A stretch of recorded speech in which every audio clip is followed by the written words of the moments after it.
आज हम लोग प्रश्नावली नंबर 4.3 प्रश्नावली नंबर 4.3 के जो क्वेश्चन नंबर 4 है उसको सॉल्व किया जाएगा। प्रश्नावली नंबर 4.3 के क्वेश्चन नंबर 4 में ये कहा जा रहा है कि 3 वर्ष पूर्व रहमान की आयु का व्युत्क्रम और अब से 5 वर्ष पश्चात आयु के व्युत्क्रम का योग 1/3 है, तब उसकी वर्तमान आयु ज्ञात कीजिए। इस तरह के क्वेश्चंस को लगाने के लिए सबसे पहला की पॉइंट ये होता है कि क्या पूछा जा रहा है। तो पूछा जा रहा है उसकी वर्तमान आयु ज्ञात कीजिए। तो हम लोग तुरंत वहीं से क्वेश्चन का की पॉइंट पकड़ेंगे। कैसे सॉल्व किया जाएगा? सबसे पहला स्टार्टिंग होगा कि माना रहमान की, जो पूछा हुआ है, माना रहमान की वर्तमान आयु, वर्तमान आयु बराबर x वर्ष है, बराबर x वर्ष है। क्योंकि रहमान की आयु पता नहीं थी वर्तमान की मानी इस टाइम की कितनी है, तो हम लोगों ने x मान लिया। और फिर प्रश्न क्या कह रहा है तो लिखा जाएगा प्रश्नानुसार। अब ये प्रश्न में कहा जा रहा है 3 वर्ष पूर्व, यानी कि 3 वर्ष पूर्व रहमान की आयु, रहमान की आयु। जैसे कि हम सबको पता है कि यदि आज यानी कि वर्तमान में रहमान की जो आयु है वो x वर्ष है, तो वर्तमान में रहमान की आयु x वर्ष है, तो 3 वर्ष पूर्व यानी कि 3 वर्ष पहले रहमान की आयु कितनी होगी। जैसे कि हम लोग ये सोचे यदि आज रहमान की आयु 8 वर्ष है, तो 3 वर्ष पहले रहमान की आयु कितनी रही होगी। तो हम लोग 3 जब घटाएंगे तभी हम लोग को पता चलेगा कि 3 वर्ष पहले रहमान की आयु 5 वर्ष रही होगी। इसलिए रहमान की आयु आज की यदि नहीं पता, आज की यदि x है तो 3 वर्ष पहले का जानना है, तो उसमें से x -3 कर लेंगे, यानी कि घटाने से हमको पता चल जाता है। जैसा कि 8 वर्ष यदि है रहमान की आयु, तो 3 वर्ष पहले पूछा जाएगा तो 5 वर्ष होगा। कैसे पता चलेगा? तो 8 में से वो 3 को घटाने से, तो x -3 वर्ष हो जाएगा रहमान की आयु 3 वर्ष पूर्व। और उसके बाद फिर कहा जा रहा है 5 वर्ष पश्चात रहमान की आयु, तो लिखा जाए 5 वर्ष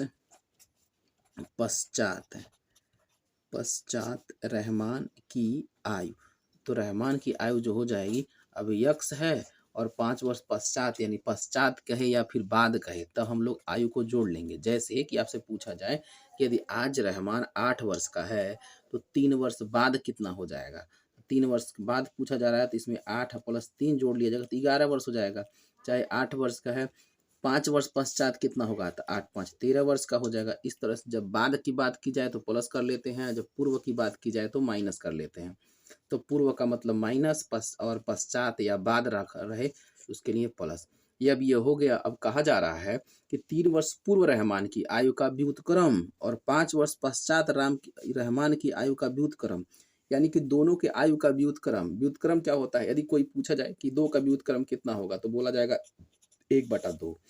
इसीलिए 5 का व्युत्क्रम हम लोग 1/5, यानी जिसका भी व्युत्क्रम करना रहे उसको बटे में लिख लेते हैं। 3 वर्ष पूर्व रहमान की आयु का जो व्युत्क्रम हो जाएगा 1/x - 3, और पश्चात 5 वर्ष पश्चात वो हो जाएगा 1/x + 5। ये भी व्युत्क्रम करना है। अब व्युत्क्रमों का योग दिया हुआ है, कितना योग दे रहा है? 1/3 दिया हुआ है, तो लिख लेते हैं हम लोग 1/3। अब इस क्वेश्चन को हम लोग इसके पहले जो क्वेश्चन सॉल्व किए थे 1 से लेकर क्वेश्चन नंबर 3 तक, यदि वो वाला वीडियो आप अच्छे से देखे रहें तो इस क्वेश्चन को सॉल्व करने में यहाँ से आगे दिक्कत ही नहीं आएगी। सारी परेशानी केवल उस भी क्वेश्चंस को सेट करने में, बनाने में थी। अब इसको सॉल्व करने का तरीका देखते हैं। इसका गुणा इसमें करा दिया जाएगा तो हो जाएगा x + 5 वर्ष, 5 बीच में प्लस है तो प्लस लगा लेंगे। इसका गुणा इसमें करा लिए तो इसका गुणा इसमें कराया जाएगा, तो x -3, नीचे का गुणा नीचे में कराया जाएगा। तो इस गुणा कैसे कराते हैं? इसे x का इसे x में कराते हैं, तो हो जाएगा x²। अब इस x का जब इसमें हो गया तब उसमें कराएंगे, तो है 5, और ये बगल में लिख लेंगे x। तो इसका इन दोनों में हो गया, तब ये 3 का कराएंगे इन दोनों में, तो -3x और 3 × 5 = 15 बराबर 1/3। अब यहाँ पे हम देखते हैं x 2 बार है, यानी कि 2x लिख लिया जाए। अब 5 में से 3 घट जाएगा तो 2 बच जाएगा, बटे x²। 5x में से 3x जाएगा तो 2x लिखेंगे और -15 लिखेंगे, बराबर 1/3। अब इसको सॉल्व करने के लिए ये बराबर है, तो इसका गुणा इसमें हो जाएगा और इसका इसमें हो जाएगा। तो जब इसका गुणा इसमें होगा तो वहाँ पे हो जाएगा x² प्लस 2x माइनस 15 बराबर, और अब ये 3 का गुणा कराएंगे, 3 दूना 6x और 3 दूना ये इसका, फिर इसमें कराएंगे 3 दूना 6। अब कैसे सॉल्व होता है, ये एक्स स्क्वायर प्लस 2x है और उस 6x को इधर लेके आएंगे तो हो जाएगा माइनस 6x, और ये -15 है, -15 लिखेंगे, फिर 6 को लाएंगे -6, उधर कुछ नहीं बचेगा, 0 लिख लेंगे। यानी कि एक्स स्क्वायर और 2x में से 6x जब घटेगा, जब भी प्लस और माइनस रहे तो हमेशा घटाते हैं, 6 में से 2 जाएगा, 4x बचेगा, लेकिन चिन्ह किसका लगता है, तो चिन्ह प्लस का भी लग सकता है और माइनस का, लेकिन यहाँ पे वही चिन्ह लगेगा जो बड़ा रहेगा। 6 जो है वो बड़ा है इसलिए माइनस लगा लेंगे, और ये फिर 15 ये -6, तो जब भी दोनों एक जैसे चिन्ह रहें तो जुट जाएंगे, 15 6 21, और चिन्ह वही लगेगा जो माइनस में है तो माइनस ही लगेगा, प्लस रहेगा तो प्लस ही लगेगा, 21 बराबर 0। यानी कि अब हमको एक ऐसा गुणनखंड करना है जिसका गुणा करे तो 21 आ जाए और घटाए तो 4 आ जाए। तो उसमें हम लोग आराम से पा सकते हैं, एक्स स्क्वायर माइनस 7 में से यदि 3 को घटा लिया जाए तो 7 में से 3 जाएगा 4 हो जाएगा, और 7 तरीके 21 हो जाएगा, बगल में x माइनस 21 बराबर 0। अब हो जाएगा एक्स स्क्वायर माइनस 7 और यक्स, और इस तरह का गुणनखंड तो हम बहुत आसानी से शुरुआत वाले वीडियो में जब हम लोग 4.1 पढ़े थे तो उसमें हम लोग सीखे थे। माइनस माइनस का गुणा हो जाएगा प्लस 3x माइनस 21 बराबर 0। यहाँ पे कामन ले लेते हैं x को तो बच जाएगा x माइनस 7, और यहाँ पे प्लस 3 कामन ले लेंगे तो x माइनस 3 सते 21 बराबर, ये भी हो जाएगा 0। उसके बाद इसको सॉल्व करने के लिए यहाँ पे देख लेते हैं, वहाँ के बाद यहाँ से दोनों कोष्टक एक जैसा है, तो दोनों कोष्टक जब एक जैसा हो जाएगा तो दोनों कोष्टक में से एक कोष्टक लिख लेते हैं, कोई इन दोनों में से कोई एक लिखा जाता है, तो x माइनस 7 हो गया, और एक बार ये x प्लस 3 बराबर 0। तो यानी कि अब ये गुणनखंड के जो मूल निकाले जाते हैं वो x माइनस 7 के बराबर 0, तो x के बराबर हो जाएगा 7, और ये हो जाएगा x प्लस 3 के बराबर 0, तो x के बराबर हो जाएगा -3।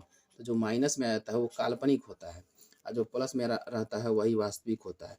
इसलिए जो रहमान की आयु हम लोग माने थे वो यक्स माने थे, तो यक्स का मान जो है वो 7 आ गया, इसलिए कहा जाएगा अतः रहमान की वर्तमान आयु बराबर कितनी हो जाएगी, यक्स का मान 7 आया तो 7 वर्ष, तो ये हमारा हो जाएगा आंसर, जो रहमान की आयु आ गई 7 वर्ष। इसके बाद क्वेश्चन नंबर 5 को देखते हैं। आज हम लोग प्रश्न जो क्वेश्चन नंबर 5 है उसको देखते हैं। लिखा हुआ है कि एक क्लास टेस्ट में शेफाली के गणित और अंग्रेजी में प्राप्त किए गए अंकों का योग 30 है। यानी जो शेफाली है वो गणित और अंग्रेजी में दोनों को मिला के 30 अंक पाती है। यदि उसको गणित में 2 अंक अधिक मिल जाए और अंग्रेजी में 3 अंक कम मिले तो उसके अंकों का जो गुणनफल है वो 210 होता है। तो उसके द्वारा दोनों विषयों में प्राप्त किए गए अंक ज्ञात कीजिए। यानी इस क्वेश्चन में हमसे कहा जा रहा है कि जो शेफाली है वो गणित और अंग्रेजी में जो प्राप्त किए गए अंक है 30 अंक है, यानी दोनों मिला के 30 अंक। तो लिखा जाएगा माना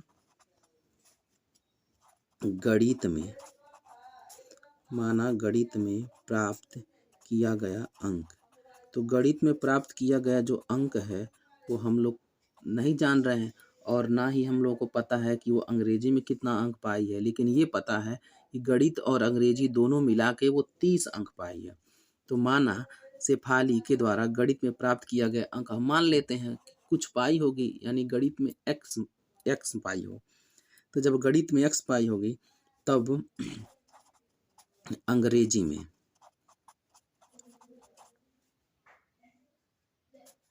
गणित में प्राप्त किया गया अंक x है, तब गणित में प्राप्त किया गया जो अंक होगा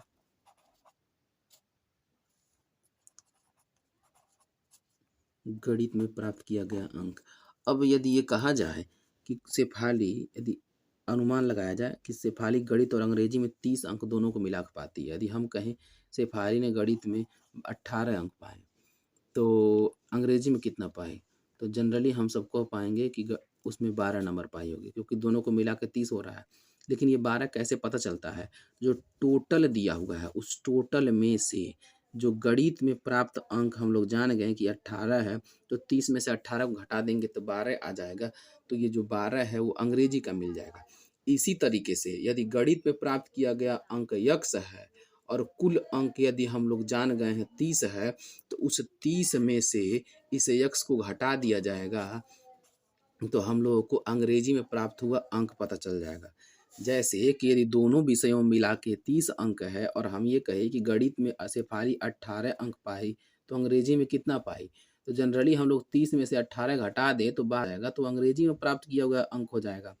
इसी प्रकार से यदि हम लोग को 18 नहीं पता है, तो हम लोगों ने मान लिया कि जो गणित में प्राप्त किया गया अंक है वो यक्स है, तो अंग्रेजी में प्राप्त किया गया जो अंक होगा वो 30 में से, यानी जितना टोटल नंबर है उस टोटल नंबर में से जितना गणित में पाई है उतना निकाल दिया जाए, तो जो बचेगा वही हो जाएगा अंग्रेजी में प्राप्त किया गया अंक। इसलिए अंग्रेजी में प्राप्त किया गया अंक 30 माइनस एक्स मान लिया गया।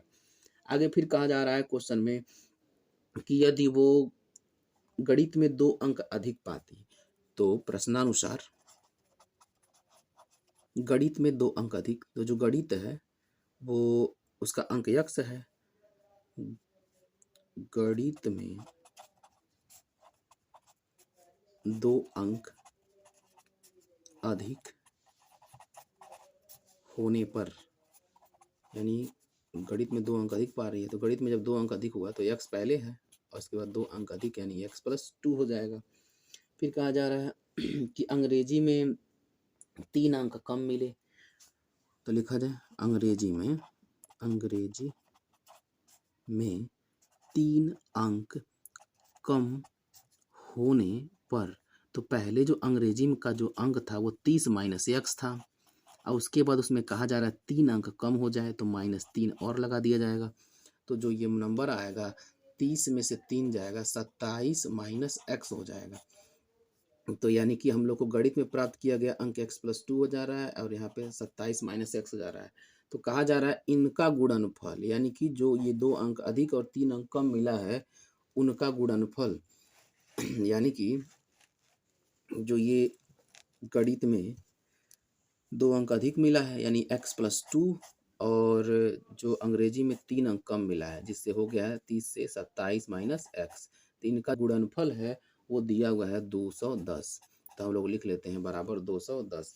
अब इसके बाद हम लोग इसको सॉल्व करते हैं। इसका एक्स का गुणा इसमें करा देंगे तो हो जाएगा 27 एक्स, एक्स का गुणा एक्स में हो जाएगा तो हो जाएगा एक्स स्क्वायर, और 2 का फिर 27 में करा जाएगा, 27 दूना 54 और फिर 2 का इसमें तो -2x बराबर 210।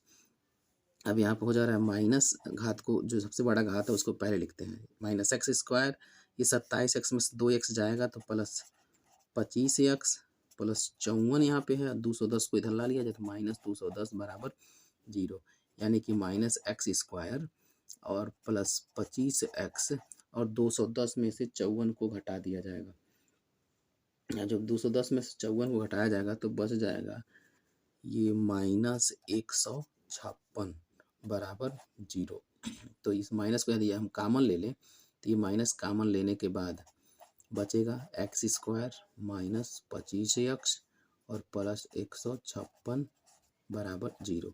जब यहाँ माइनस कामन लेते हैं और बराबर की तरफ केवल 0 रहे तो इस माइनस को भी गायब हो जाता है, तब हो जाएगा x square minus 25 x plus 156 बराबर 0। अब इसको हम लोग गुणनखंड करके सॉल्व कर लेते हैं, जो एक्स का मान आएगा और वो प्लस में रहेगा वही हमारा आंसर हो जाएगा।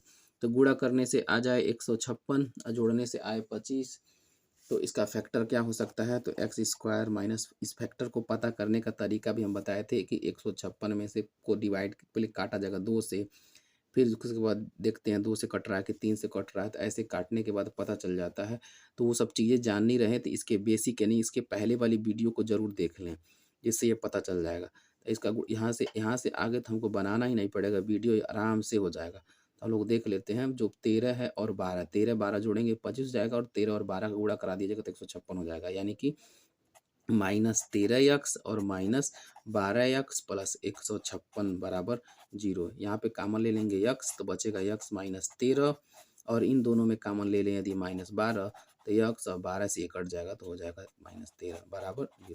तो दोनों कोष्टक में से कोई एक x -13 और एक में इन दोनों में से कोई एक और एक बार यक्स और फिर ये -12 बराबर 0। तो जो यक्स का मान है वो यक्स का मान x -13 के बराबर जब 0 किया जाएगा तो x बराबर 13 आ जाएगा और इससे आ जाएगा x बराबर 12। यानी कि x का मान 13 भी आ रहा है और x का मान 12। यानी कि यदि गणित में 13 अंक होगा तो अंग्रेजी में 17 हो जाएगा। यानी कि यदि x का मान 13 माना जाए तब लिखा जाए यदि गणित में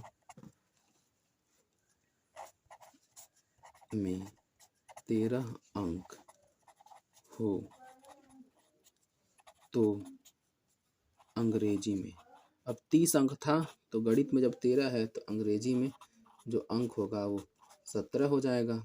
और यदि गणित में 17 अंक हो तो अंग्रेजी में जो अंक होगा वो 13 हो जाएगा। तो ये हमारा आंसर बन जाएगा।